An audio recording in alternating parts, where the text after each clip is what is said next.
الحمد للہ رب العالمین الصلاۃ والسلام علی سید الانبیاء والمرسلین اما بعد فاعوذ باللہ من الشیطان الرجیم بسم اللہ الرحمن الرحیم اللہم رب اشرح لی صدری ویسر لی امری واحلل عقدۃ من لسانی یفقہوا قولی مولاي صل وسلم دائما ابدا علی حبیبک خیر الخلق کلہم هو الحبیب الذی ترجى شفاعته لكل حول من الاحوال مقتحم یا رب بالمصطفى بلغ مقاصدنا واغفر لنا ما مضى یا واسع الکرم۔ تمام حاضرین اور سامعین السلام علیکم ورحمۃ اللہ وبرکاتہ۔ ہمارا مختصر تفسیر اور مضامین قرآن کا سلسلہ چل رہا ہے، اور آج جو ہمارے زیر مطالعہ سے پارہ نمبر 12 ہے۔ اللہ تعالیٰ سے دعا ہے اللہ تعالیٰ ہمیں اس کے مضامین کو سمجھنے، پڑھنے اور اس پر عمل کرنے کی توفیق عطا فرمائے، قرآن کو ہمارے لیے ذریعہ نجات بنائے۔ ابتدا جو ہو رہی ہے پارہ نمبر 12 کی، اعوذ باللہ من الشیطان الرجیم، بسم اللہ الرحمن الرحیم۔ وما من دابۃ فی الارض الا علی اللہ رزقها ویعلم مستقرها ومستودعها کل فی کتاب مبین۔ اور زمین پر چلنے والا کوئی ایسا نہیں جس کا رزق اللہ کے ذمہ کرم پر نہ ہو، اور جانتا ہے کہ کہاں ٹھہرے گا اور کہاں سپرد ہوگا، سب کچھ ایک صاف بیان کرنے والی کتاب میں لکھا ہے۔ اللہ تعالیٰ نے اس کے پارے کا جو آغاز فرمایا کہ زمین پہ چلنے والے ہر جاندار کا رزق بتایا کہ اللہ کے رزق کے ذمہ کرم کے اوپر ہے۔ وہ اس کے قیام کی جگہ بھی جانتا ہے، چاہے وہ جگہ ماں باپ اس کی ماں کی پشت ہو، یا باپ کا رحم ہو، یا اس کے جہاں پہ اس کی رہائش ہوگی وہ جگہ ہو، یا پھر اس کی جو قبر ہے اسے جو ہے وہ بھی جہاں پہ اس کو اسے پہنچانا ہے وہ بھی اس کو جانتا ہے۔ اللہ تعالیٰ کو پتہ ہے کس کا رزق کہاں پہ کتنا کب پہنچانا ہے۔ اللہ تعالیٰ ہر جاندار کا رزق کہتا ہے کہ اس کے ذمہ کرم پر ہے، اور یہ سب کچھ روشن کتاب میں، یعنی کہ اللہ تبارک و تعالیٰ نے تمام معاملات کو قرآن کریم فرقان حمید میں واضح فرما دیا۔ پھر مزید فرمایا کہ تخلیقی کائنات کا مقصد انسان کے خیر اور شر کی آزمائش ہے۔ کہ انسان کو یہاں بھیجنے کا جو مقصد ہے وہ انسان کو آزمانا ہے کہ وہ خیر کی طرف کتنا آتا ہے اور شر کی طرف کتنا جاتا ہے، کتنے اللہ کے احکامات کو مانتا ہے، کتنا اللہ تعالیٰ کے احکامات کی روگردانی کرتا ہے۔ اس کے بعد کافروں کی حیات بعد الممات کو سحر قرار دینے والی بات اور ان کی سرکشی کا بیان فرمایا کہ کفار جو تھے بعد مرنے کی قیامت کے دن کو بولتے ہیں یہ سحر سے تعلق ہے، اس کو سحر سے تعلق دیتے تھے، اور عذاب میں تاخیر کو کہتے تھے عذاب کیوں نہیں آ جاتا، اور عذاب کی جو تاخیر اللہ تعالیٰ فرما رہا تھا ان کی اصلاح کے لیے، تو وہ اس کو سمجھ کو کہتے تھے کہ اللہ تعالیٰ ہمیں عذاب لے کر آ جائے۔ جو اللہ تعالیٰ احسان فرما رہا ہے کہ تمہیں ابھی ٹائم دے رہا ہے کہ سدھر جاؤ، لیکن اس کو اللہ تعالیٰ کی اس احسان کو نہ مانتے ہوئے پھر اللہ تعالیٰ کے خلاف بات کرتے ہیں کہ ہمیں اگر آنا ہے تو ہمیں لا دے، ابھی لا دے۔ آگے چل کر اللہ تعالیٰ فرماتا ہے، آگے انسان کی خود غرضی کو اللہ تعالیٰ نے بیان فرمایا اللہ تعالیٰ کسی انسان کی کوئی نعمت عطا کرے تو وہ اس پر شکر گزاری نہیں کرتا، لیکن جب نعمت چھن جاتی ہے تو نا امید اور نا شکرہ ہو جاتا ہے وہ۔ اسی طرح اگر کوئی مصیبت کے بعد کوئی نعمت ملتی ہے تو انسان اترانا شروع کر دیتا ہے، شیخی بگاڑنا شروع کر دیتا ہے، اور اس کو اپنا جو کامیابی اور اپنی محنت کا پھل گردانتا ہے، بجائے اس کے کہ وہ جانے کہ اللہ نے اس پر کرم کیا، اللہ نے اس کو یہ عنایتیں دی ہیں۔ اور پھر فرمایا البتہ جو ہر حال میں صابر اور شاکر ہیں، اور جو ہر حال میں اللہ کا شکر ادا کرتے ہیں، اللہ ہر حال میں جو مصیبت پڑنے پہ صبر کرتے ہیں، جو نعمت ملنے پہ اللہ کا شکر کرتے ہیں، عمل صالح کرتے ہیں، تو ان کے لیے فرمایا کہ بخشش اور بڑا اجر ہے۔ اللہ تعالیٰ نے اپنے نبی کریم صلی اللہ علیہ وسلم کو تسلی کے لیے فرمایا کہ کفار طرح طرح کی فرمائشیں کرتے ہیں کہ آپ پر کوئی خزانہ کیوں نازل نہیں ہوتا، یا آپ کی تائید کے لیے اللہ تعالیٰ کوئی فرشتے کیوں نہیں بھیجتا۔ تو اللہ تعالیٰ فرماتے ہیں اے محبوب آپ اس کے بعد اپنا دل، کافروں کی ان باتوں پر اپنا دل کو تنگ نہ کریں، آپ کا کام تو صرف لوگوں کو عذاب سے ڈرانا ہے۔ اس صورت میں پھر قرآن کریم فرقان حمید کے کلام الہی ہونے کا جو لوگ انکار کرتے تھے، جو کفار انکار کرتے تھے، اللہ تعالیٰ نے ایک مرتبہ پھر جیسے پچھلی ہم نے صورتوں میں پاروں میں ہم نے سنا تھا، کئی جگہ پر اللہ نے ان کو چیلنج کیا، اس دفعہ پھر اللہ تعالیٰ چیلنج کر رہا ہے کہ تم اپنے حامیوں کو، جتنے تمہارے حامی یا مددگار ہیں ان کو لے آؤ، اور اس قرآن جیسی کوئی 10 صورتیں بنا کے دکھا دو، اور یقیناً وہ نہ بنا سکے اور نہ بنا سکیں، قیامت تک کے لیے چیلنج ہے ان کو۔ اللہ کا جو کلام ہے وہ کون بنا سکتا ہے؟ اس جیسا کہ اللہ کا کلام کون بول سکتا ہے؟ اللہ تعالیٰ اپنی ہر چیز میں یکتائی رکھتا ہے۔ اس وحدہ لا شریک کا کلام ہے، اس وحدہ اس معبود کا کلام ہے جو احسن الخالقین ہے، جو تمام کائنات کا پالنے والا ہے، تمام کائنات کو تخلیق کرنے والا ہے۔ اس کے کلام کے برابر کون لا سکتا ہے؟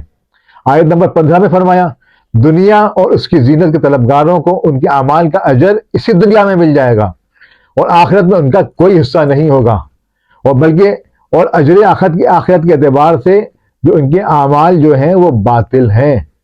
آیت نمبر 17 میں اللہ تعالیٰ فرما رہے ہیں قرآن کی حقانیت کا انکار کرنے والوں کو اللہ تعالیٰ نار جہنم کی وعید سنا رہا ہے، اور قرآن کے اللہ کی جانب سے حق ہونے اور بغیر کسی شک کے اس پر ایمان لانے کا ذکر ہے کہ اس کو ایمان لے کے اور بغیر کسی شک و شبہے میں سے ایمان لانا فرض ہے۔ اور یہ ہمارے عقائد میں سے بھی ہے کہ قرآن کی ہر آیت پہ ہر حرف کے اوپر ہمیں بنوان ایمان لے کر آنا ہے، چاہے ہماری جو نا بات عقل میں بات ٹھہرے یا نہ ٹھہرے، آئے یا نہ ہے۔ اللہ تعالیٰ کی کوئی بات حکمت سے خالی نہیں ہے، اللہ تعالیٰ کی کوئی بات رحمت سے خالی نہیں ہے، تو ہمیں اس پہ ایمان لانا ضروری ہے ہر بندے کو، ہر مسلمان کو، کہ اللہ تعالیٰ نے جو کچھ قرآن میں فرمایا، جو اپنے نبی کے ذریعے فرمایا، وہ حق ہے۔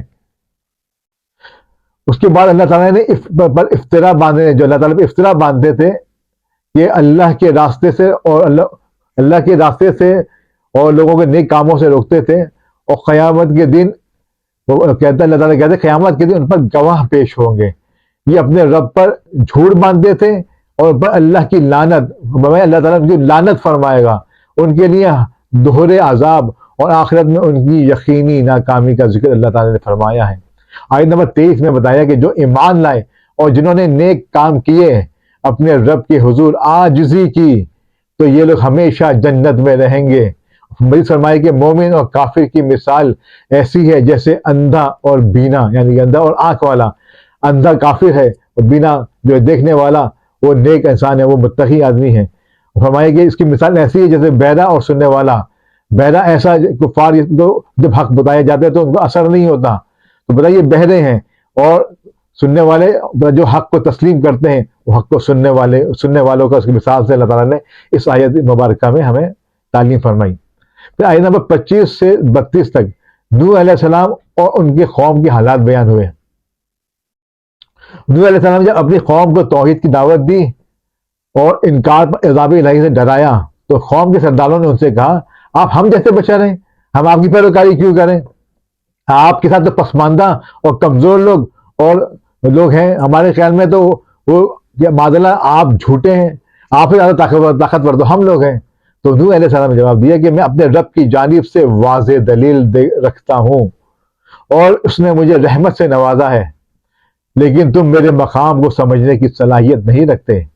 میں تم سے دعوت حق کے صلے میں کسی اجر کا طالب نہیں ہوں، اور نہ ہی میرے پاس اللہ کے خزانے ہیں، اور نہ ہی میں از خود غیب کا علم جانتا ہوں، اور نہ ہی میں یہ جانتا ہوں کہ میں فرشتہ ہوں، اور نہ ہی میں یہ کہتا ہوں کہ جن لوگوں کو تم اپنی نظروں میں حقیر جانتے ہو، یعنی کہ حضرت نوح علیہ السلام کی جو ساتھی جو ایمان لائے تھے، اللہ انہیں خیر سے نہیں نوازے گا۔ بولا اللہ تعالیٰ بالکل ان کو خیر سے نوازے گا۔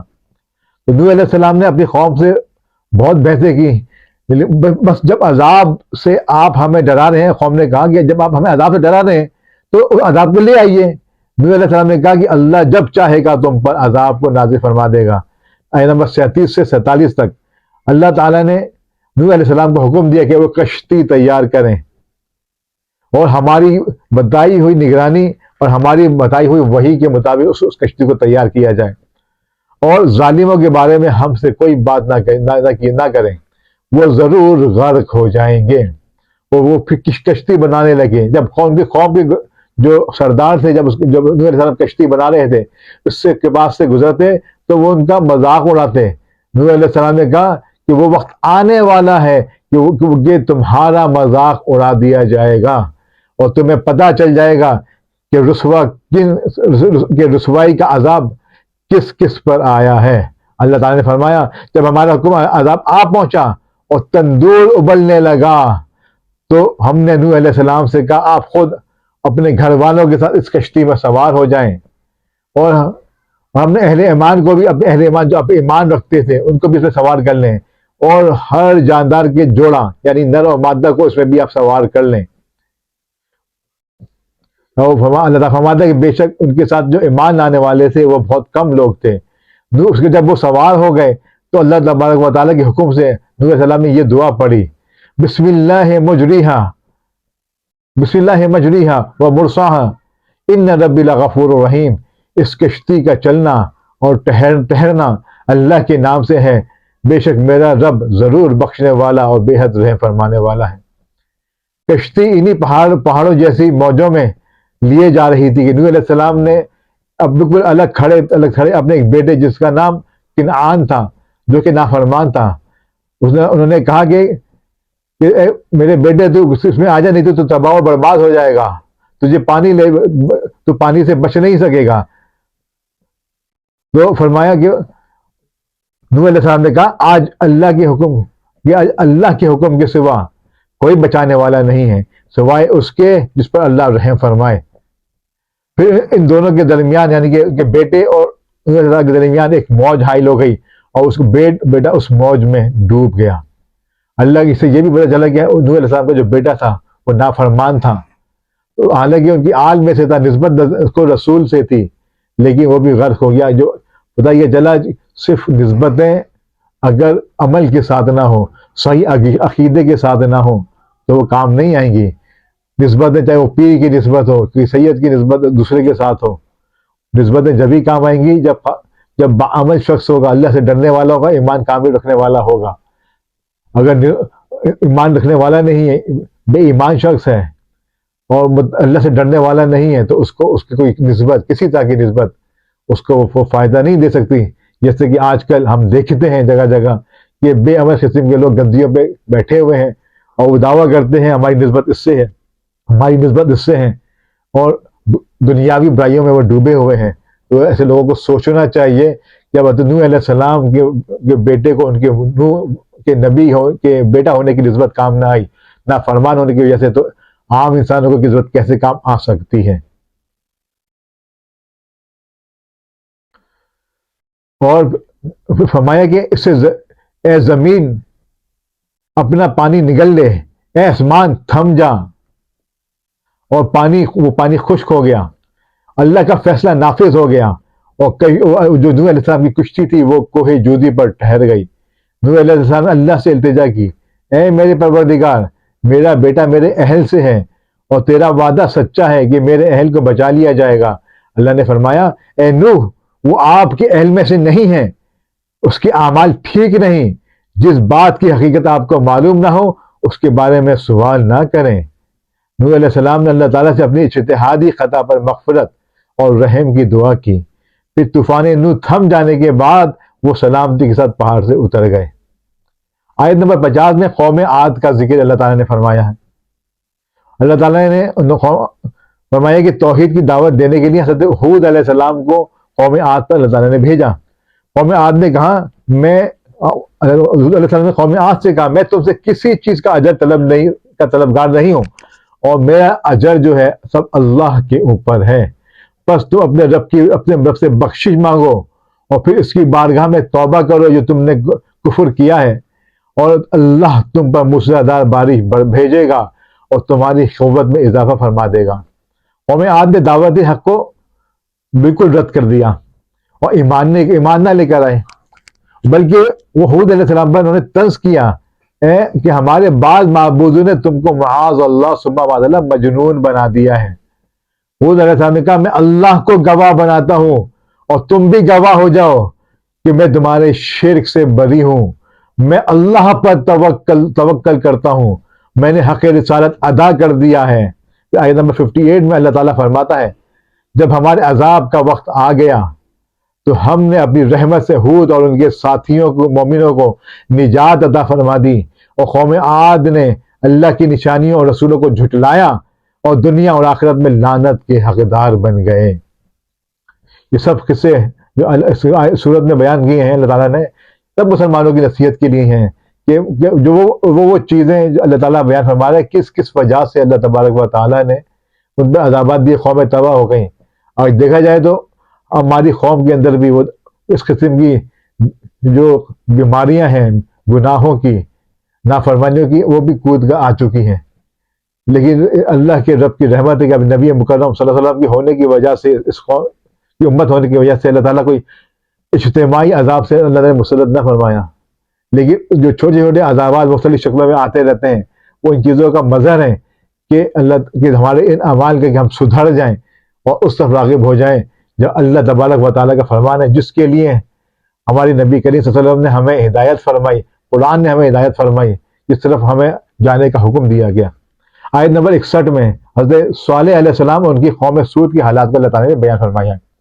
حضرت صالح نے کہا، اے میری قوم، اللہ وحدہ شریک کی عبادت کرو، اس سے بخشش طلب کرو، اس کی بارگاہ میں توبہ کرو. اس نے تمہیں زمین سے پیدا کیا ہے اور اس پر آباد کیا. تو قوم صالح نے جواب دیا، اے صالح، ہمارے آباء و اجداد کے معبودوں کی عبادت کو روکنے سے پہلے ہم آپ سے بڑی امیدیں لگا رکھی تھیں، لیکن اب ہمیں آپ کی دعوت کے بارے میں شک ہے. صالح علیہ السلام نے اپنی قوم سے کہا، یہ اللہ کی اونٹنی جو انہوں نے قوم کی ڈیمانڈ پر اللہ تعالیٰ نے موسیقی کے طور پر پہاڑ سے پیدا کی تھی، اور بتایا کہ اس اللہ کی اونٹنی تمہارے لیے نشانی ہے، اسے چڑھنے کے لیے آزاد چھوڑ دو، اسے تکلیف نہ دو ورنہ تمہیں عذاب پہنچ جائے گا. یہ اللہ کی نشانی ہے. انہوں نے اونٹنی کو، لیکن وہ باز نہ آئے، انہوں نے اونٹنی کی پوچھیں کاٹ دیں. اور صالح علیہ السلام نے کہا، اب صرف 3 دن تم اپنے گھروں میں مزے اٹھاؤ گے، پھر اللہ کا یقینی عذاب آ جائے گا. اور یقیناً پھر ایک چنگھاڑ نے ان کو آ دبوچا، وہ اپنے گھروں میں گھٹنوں کے بل اوندے کے اوندے پڑے رہ گئے. اور حضرت صالح علیہ السلام ان کے ساتھی اہل ایمان کو اللہ نے اس عذاب سے بچائے رکھا. آیت نمبر 69 سے اس بات کا بیان ہے کہ حضرت ابراہیم علیہ السلام کے پاس فرشتے بشری شکل میں آئے. انہوں نے حضرت ابراہیم علیہ السلام نے اجنبی مہمانوں کے لیے بچھڑے کا بھنا ہوا گوشت تیار کیا. پھر انہوں نے اس مہمانوں کو کھانے کے لیے وہ سرو کیا، ان کے لیے کھانا لگایا، تو ان مہمانوں نے اس کھانے کی طرف ہاتھ نہیں بڑھایا. جب انہوں نے ہاتھ نہ بڑھایا تو ابراہیم علیہ السلام کو اس کا ڈر محسوس ہوا. تو فرشتوں نے کہا، ہمیں قوم لوط کے عذاب کے لیے بھیجا گیا ہے. حضرت ابراہیم علیہ السلام کی بیوی کھڑی ہو گئیں، اس پر وہ مسکرائے. تو فرشتوں نے اللہ کی طرف سے انہیں حضرت اسحاق اور اس کے بعد حضرت یعقوب علیہ السلام کی بشارت دی. انہوں نے حیرت سے کہا، ہم دونوں میاں بیوی بوڑھے ہیں، اس عمر میں اولاد کیسے ہوگی؟ فرشتوں نے جواب دیا، اے اہل بیت ابراہیم، تم پر اللہ کی رحمتیں اور برکتیں ہوں. اللہ کی قدرت پر تمہیں کیوں تعجب ہے؟ اللہ فرماتا ہے کہ بیٹے کی بشارت سن کر حضرت ابراہیم علیہ السلام کا خوف دور ہو گیا، اور انہوں نے پھر حضرت ابراہیم نے قوم لوط کے بارے میں ان سے بحث و تکرار کی. حضرت ابراہیم علیہ السلام بہت بردبار اور اللہ کے آہوازاری کرنے والے نبی تھے، اور اللہ کی طرف رجوع کرنے والے تھے. اللہ تعالیٰ نے حضرت ابراہیم علیہ السلام کو فرمایا، اے ابراہیم، اس عرض داشت سے گریزاں رہیں جو آپ لوط علیہ السلام کو عذاب سے بچانے کے لیے کہہ رہے ہیں، کہ اس بات کا یقینی فیصلہ اللہ نے کر لیا ہے، اور ان پر سے عذاب ٹلنے کا کوئی آسرا نہیں ہے، ان پر عذاب آتا ہی رہے گا، آ کے ہی رہے گا. آیت نمبر 77 میں حضرت لوط علیہ السلام کی قوم اہل صدوم کی بدعمالیوں اور حضرت لوط علیہ السلام کی اپنے قوم کی بدعمالیوں کے باعث فرشتوں کی آمد اور قوم کے بدعمال لوگوں کے دوڑ کر آنے ہیں حضرت لوط علیہ السلام کے ان کو سمجھانے اور ان کے انکار پر مضطرب ہونے کا ذکر ہے. جب فرشتے نے حضرت لوط علیہ السلام کو تسلی دی کہ آپ فکر نہ کریں، ہم آپ کے رب کے فرشتے ہیں، یہ آپ اور ہم تک نہیں پہنچ سکیں گے. اسی رات کے آخری حصے میں قوم کی طرف توجہ کیے بغیر آپ ہجرت فرما لیں. آپ رات کے آخری حصے میں قوم کی طرف توجہ کیے بغیر آپ ہجرت فرما لیں، اس لیے کہ صبح کے وقت اللہ ان پر عذاب نازل کر دے گا. جب اللہ کا عذاب آیا تو اس نے بستی کے اوپر کے حصے کو نیچے کر دیا، اور قوم لوط کے اوپر اللہ کی طرف سے لگاتار نشان زدہ پتھر برستے رہے کہ یہاں تک وہ تباہ و برباد ہو گئی. آیت نمبر 84 میں حضرت شعیب علیہ السلام اور ان کی قوم اہل مدین اور ان کے جرائم کا ذکر اللہ تعالیٰ نے بیان فرمایا ہے. وہ ناپ تول میں کمی کرتے تھے، جیسے کہ آج بھی ہمارے یہاں شعار ہے ناپ تولوں میں کمی کی جاتی ہے، چیزوں میں ملاوٹ کی جاتی ہے. تو اللہ تعالیٰ نے تو اس بنیاد پر تو شعیب علیہ السلام کی قوم پر عذاب نازل فرما دیا تھا. فرمایا کہ دوسروں کو چیزیں کم تول کر دیتے ہیں. اللہ تعالیٰ نے ان سے فرمایا کہ فساد فی الارض نہ کرو، اس سے باز آ جاؤ اور اپنے سے پہلے سرکش امتوں کا انجام دیکھ لو.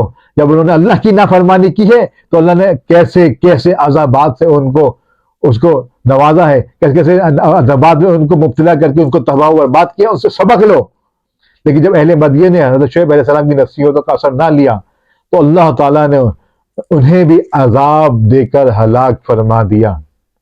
آیت نمبر 94 میں فرمایا جب ہمارا عذاب آیا تو ہم نے اپنی رحمت سے حضرت شعیب اور ان کے بعد ایمان لانے والوں کو بچا لیا، اور ظالموں کو ایک زبردست چنگھاڑ نے پکڑ لیا. یعنی کہ خوفناک چنگھاڑ کا ان کے اوپر اللہ تعالیٰ نے مسلط کی.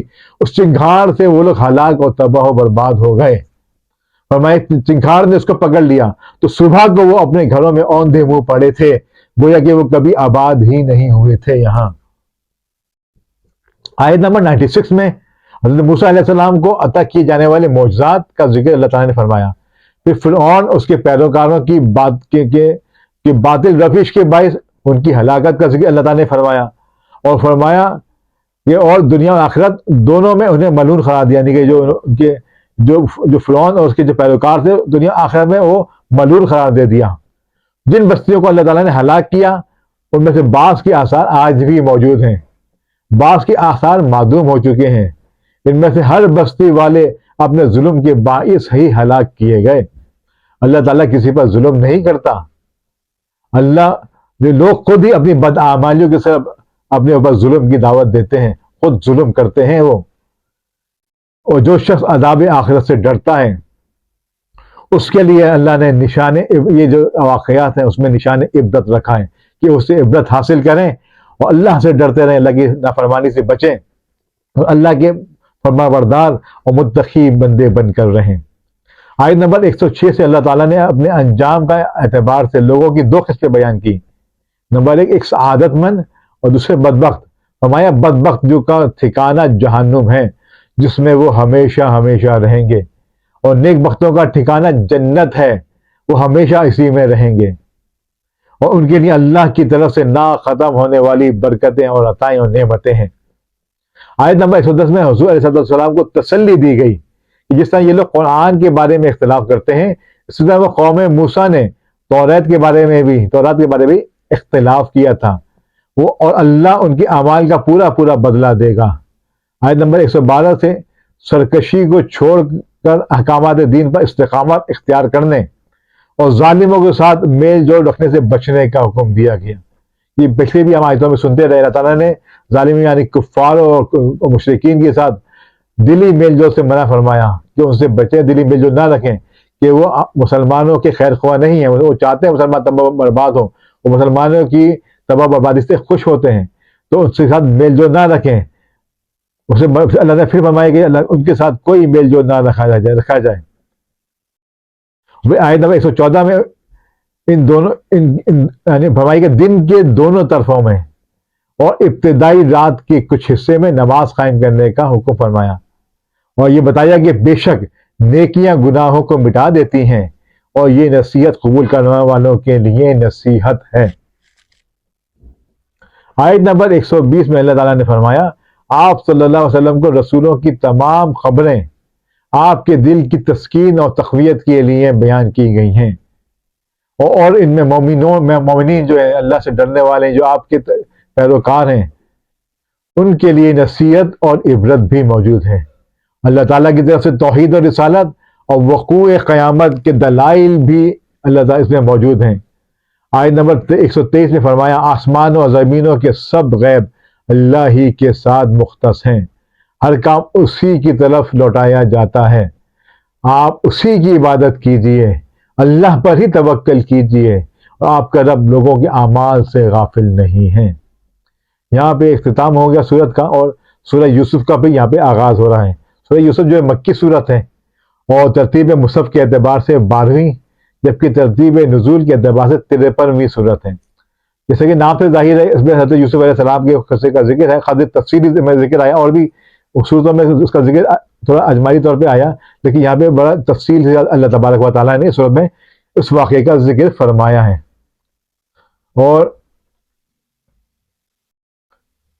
اس صورت میں یوسف علیہ السلام کو جو مشکلات کے بعد کامیابی کا ذکر فرما کر اللہ تبارک و تعالیٰ نے حضور علیہ السلام کو تسلی دی کہ بے شک ہر مشکل کے بعد کامیابی ہے، اور فرمایا کہ اس میں علم تعبیر رویا یعنی کہ خوابوں کی تعبیر کا علم بھی اللہ نے ذکر فرمایا، اور اس کا بھی بیان ہے کہ وفا، امانت، عفت اور صدق، صبر اور توبہ سے بندہ اللہ تعالیٰ کی بارگاہ میں قرب اور مقبولیت حاصل کرتا ہے، اور یہ کہ قید ہو یا آزادی، توحید اور اللہ کے دین کی دعوت کا عمل جاری رکھنا چاہیے۔ اس صورت میں گزشتہ امتوں کی تاریخ، قوانین اور نظام حکومت، تجارت اور سزا کے طریقوں کا بھی اللہ تعالیٰ نے ذکر فرمایا ہے۔ قرآن نے حضرت یوسف علیہ السلام کے واقعے کو حسین ترین واقعہ قرار دیا۔ سب سے پہلے حضرت یوسف علیہ السلام کے خواب کا ذکر ہے۔ انہوں نے خواب دیکھا کہ سورج، چاند اور 11 ستارے ان کو سجدہ کر رہے ہیں۔ انہوں نے یہ خواب اپنے والد حضرت یعقوب علیہ السلام کو بیان کیا۔ حضرت یعقوب نے فرمایا کہ یہ خواب اپنے بھائیوں کے سامنے ہرگز بیان نہ کرنا، ورنہ وہ تمہاری خواب سننے کے بعد جو اس کی تعبیر ہے وہ تمہارے خلاف سازشیں شروع کر دیں گے۔ قرآن نے کہا حضرت یوسف علیہ السلام اور ان کے بھائیوں کے قصے میں پوچھنے والوں کے لیے نشانیاں ہیں۔ یوسف علیہ السلام کے بھائیوں نے مشورہ کیا کہ یوسف اور ان کے حقیقی بھائی بن یامین ہمارے والد کو زیادہ محبوب ہیں، حالانکہ ہم ایک جماعت ہیں۔ پھر انہوں نے مشورہ کیا یوسف علیہ السلام کو قتل کر دو اور کسی اور دوسرے ملک میں چھوڑاؤ، آخرکار والد کا رجحان ہماری طرف ہو ہی جائے گا۔ تو ان میں سے ایک قدرے جو اعتدال پسند بھائی تھا، انہوں نے کہا یوسف کو قتل نہ کرو، اسے کسی گہرے کنویں میں ڈال دو، وہ کوئی قافلہ والا سے اٹھا لے جائے گا۔ پھر ایسی تدبیر پر عمل کرنے کے لیے انہوں نے اپنے والد سے کہا یوسف کے معاملے میں آپ ہم پر بھروسہ رکھیں، ہم اس کے خیر خواہ ہیں، اسے کل ہمارے ساتھ بھیج دیں تاکہ وہ پھل کھائے، کھیلے کودے، ہم اس کی حفاظت کریں گے۔ حضرت یعقوب علیہ السلام نے تردد کیا کہ ایسا نہ ہو کہ تمہاری غفلت میں اسے بھیڑیا چیر پھاڑ دے۔ الغرض حضرت یوسف علیہ السلام کو اپنے ساتھ لے گئے، پھر ایک گہرے کنویں میں انہوں نے ڈال دیا۔ اللہ کی قدرت کے قافلے والے وہاں پہ آئے، انہوں نے پانی کے لیے ڈول ڈالا تو حضرت یوسف علیہ السلام اس کے ڈول کے ذریعے باہر آ گئے، تو انہوں نے اس کو مال تجارت بنا، حضرت یوسف علیہ السلام کو مال تجارت بنا لیا، یعنی کہ اپنا غلام بنا لیا بیچنے کے لیے۔ یوسف علیہ السلام کے بھائیوں نے حضرت یوسف علیہ السلام کو چند درہموں کے عوض انہیں کی ہاتھ بیچ دیا۔ دوسری جانب یوسف علیہ السلام کے بھائی ان کی قمیص پر جھوٹا خون لگا کر روتے ہوئے اپنے باپ کے پاس آئے، کہا کہ انہیں تو بھیڑیے نے کھا لیا۔ حضرت یوسف علیہ السلام کو یعقوب علیہ السلام نے کہا یہ تمہاری من گھڑت بات ہے، لیکن اب میرے لیے صبر جمیل ہی بہتر ہے۔ قافلے والوں نے یوسف علیہ السلام کو مصر میں لے جا کر عزیز مصر کی ہاں بیچ دیا، اور اس نے اپنی بیوی سے کہا اس کو عزت سے رکھو، اسے ہم اپنا بیٹا بنا لیتے ہیں۔ جب یوسف علیہ السلام پختہ عمر کو پہنچے تو عزیز مصر کی بیوی نے، جس کا نام زلیخا بتایا گیا، وہ اپنے گھر کے دروازے بند کر کے انہیں دعوت گناہ دی۔ یوسف علیہ السلام نے فرمایا میں اپنے مربی کی احسان کشی ہرگز نہیں کر سکتا۔ یوسف علیہ السلام نے دروازے کی طرف دوڑے اور پیچھے سے عزیز مصر کی بیوی نے ان کی قمیص پکڑی جو پھٹ گئی۔ اسی اثنا میں اس کا شوہر سامنے آیا اور عزیز مصر کی بیوی نے سارا الزام حضرت یوسف علیہ السلام پر لگا دیا۔ چنانچہ خود عزیز مصر کی بیوی کے خاندان سے، اللہ تعالیٰ فرمائے خاندان سے ایک فرد نے یہ گواہی دی کہ اس معاملے کی تم تحقیق کرو، اگر یوسف علیہ السلام کی قمیص سامنے سے پھٹی ہوئی ہے تو وہ یوسف قصوروار ہیں، اگر اس کی قمیص پشت سے پھٹی ہوئی ہے تو عورت قصوروار ہے، اور آپ کی قمیص پیچھے سے پھٹی ہوئی تھی۔ تو عزیز مصر نے کہا یہ تم عورتوں کی سازش ہے، بے شک تمہاری سازش بہت سنگین ہے، وہ قید کر دیے گئے۔ اللہ تعالیٰ نے فرمایا اس عورت نے ان سے گناہ کا قصد کیا اور انہوں نے اس سے حضرت یوسف علیہ السلام نے اس گناہ سے بچنے کا قصد کیا۔ اگر وہ اپنے رب کی دلیل نہ دیکھتے تو معاذ اللہ گناہوں میں مبتلا ہوتے۔ جب یہ چرچا ہوا کہ عزیز مصر کی بیوی ایک نوجوان غلام پر فریختہ ہو گئی ہے تو قومی عورتوں نے اس پر تان کیا اور کہا کہ کہاں تیرا منصب، کہا ایک زر خرید غلام۔ تو عزیز مصر نے کی بیوی نے ایک دعوت کا اہتمام کیا، ان عورتوں کو بلا کر ان کے ہاتھ میں پھل کاٹنے کے لیے چھریاں پکڑا دیں، اور اچانک ان کے سامنے سے یوسف علیہ السلام کو پردے سے باہر لے آئیں۔ جب عورتوں کی نظر حضرت یوسف علیہ السلام پر پڑی تو یوسف نے ان کے ہوش اڑا دیے۔ انہوں نے پھلوں کے بجائے اپنی ہاتھوں کی انگلی کو کاٹ لیا اور کہا ہاشا ہاشا اللہ، یہ بشر نہیں ہے، یہ تو کوئی معزز فرشتہ ہے۔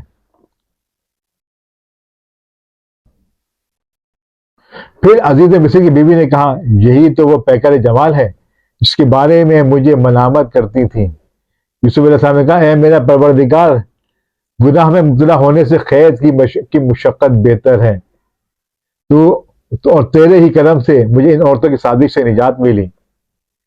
اور یقیناً حضرت یوسف علیہ السلام کی جو حسن تھا بہت زیادہ مشہور ہے، اور اعلیٰ حضرت کا شعر ایک بڑا مشہور شعر ہے کہ اس نے یوسف پہ کٹی مصر میں انگشت زنا،